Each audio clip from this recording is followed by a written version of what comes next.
try the other handheld here in a minute. My name is Jeff Odendahl. I am the coordinator of the Office for Justice, Peace, and Integrity of Creation for the Franciscan Sisters, and your hosts here tonight, the sisters, so thank you for all being here. We have some cookies and punch in the back. There are restrooms out this store here, both men's and women's restrooms.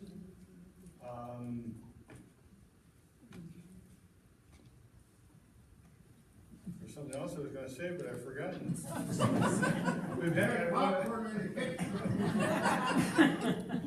I know what I was going to say. There have been a few concerns about it being too cool in here tonight, but that's just to remind you that you're not in the other place.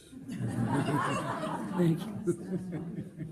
So tonight I'm very pleased to welcome Kathy Kelly here. Kathy is one of the founding members of the Voices for Creative Nonviolence, an organization that has been working in conflict resolution in different countries of the world for many years. This past winter and spring, Kathy was imprisoned for about 3 months in Lexington, Kentucky. She was convicted of trying to bring a loaf of bread and a message about drones to the commander of the post in an Air Force post. So I don't know if she'll have anything to say about that. We're glad she could get out in time for this talk. Now Kathy has lived among many of the shared dangers of daily life with many of the people who live in areas ravaged by war and bombs and violence.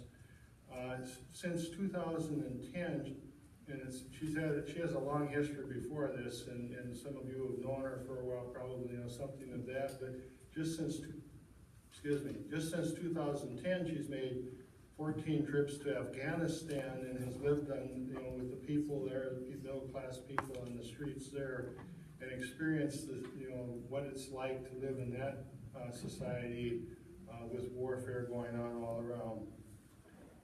Kathy's message is one of peace and reconciliation, a message which is very much out of step with much of contemporary life, at least in this country.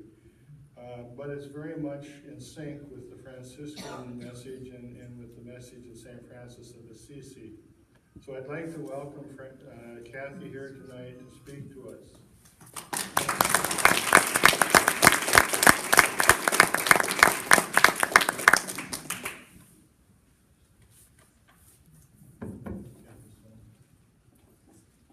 Well, thank you, Jeff. Thank you for welcoming all of us here.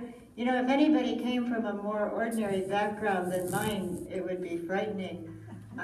Maybe I could tell you that growing up on the southwest side of Chicago, from what I hear, some aunts and other relatives were saying to my mother, maybe you better take her in and get her checked out, because I was 3 years old and not talking yet. And then as my mother would tell it, she said, once you started talking, you never stopped, and it was very difficult for me because I was home with you all alone. But I was prone towards saying that the IRS has been my spiritual director because I've lowered my salary beneath the taxable income so as not to pay taxes to the United States government because I'm a war tax refuser. But truthfully, the people who taught me never to have very much interest in acquiring personal wealth are sitting in front of me now. So I owe to all of you, from the deep heart's core, a very deep and respectful thank you.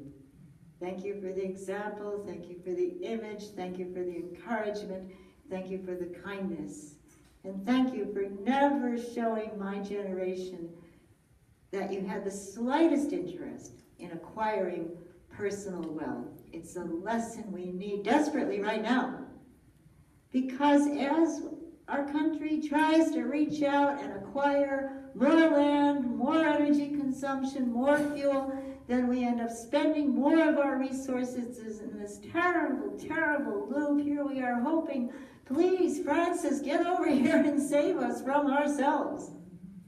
But of course, we each have to go inside ourselves and learn about that kind of salvation. So I think maybe what I could offer this evening are some